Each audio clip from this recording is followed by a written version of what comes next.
বলে ফেলেছে, কিন্তু আমার কাছে ওর ওর ব্যাপারে কথা হচ্ছে একটাই, যে যেহেতু ওই দিন সে ব্যক্তিগত সম্পর্কটা বাদ দিয়ে ওই দিন সে যেহেতু বিচারক, জাজ, ওর কথাবার্তা ওই অনুষ্ঠান শেষ করে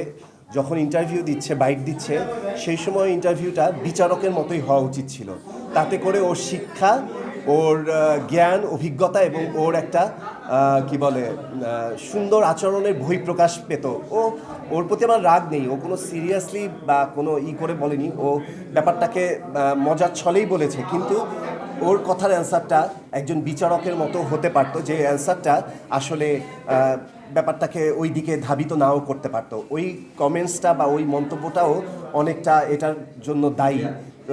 মানে কমেন্টসগুলো বা ক্যাপশনগুলো অন্যদিকে ধাবিত হবার জন্য। সো আমি মনে করব, একটা কথাই বলবো, যখন যেই বিচারক বা যখন যাকে যে দায়িত্ব দেওয়া হয় সেইটুকু ওজন রেখে কথা বললে আমার মনে হয় কলিগদের সাথে বা সহকর্মীদের সাথে এই ভুল বুঝাবুঝি বা দূরত্বগুলো হয় না, তাতে করে বরং ভালোবাসা বাড়ে। প্রয়োজনে আমরা একজন আরেকজনের সাথে কথা বলবো না,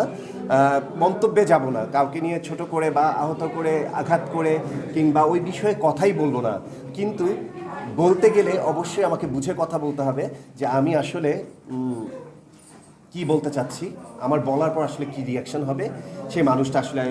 কিভাবে করে নিবে ব্যাপারটা, এবং তার সাথে মুখোমুখি হলে আমি এই ব্যাপারটাকে আর কি কীভাবে করে তার সামনে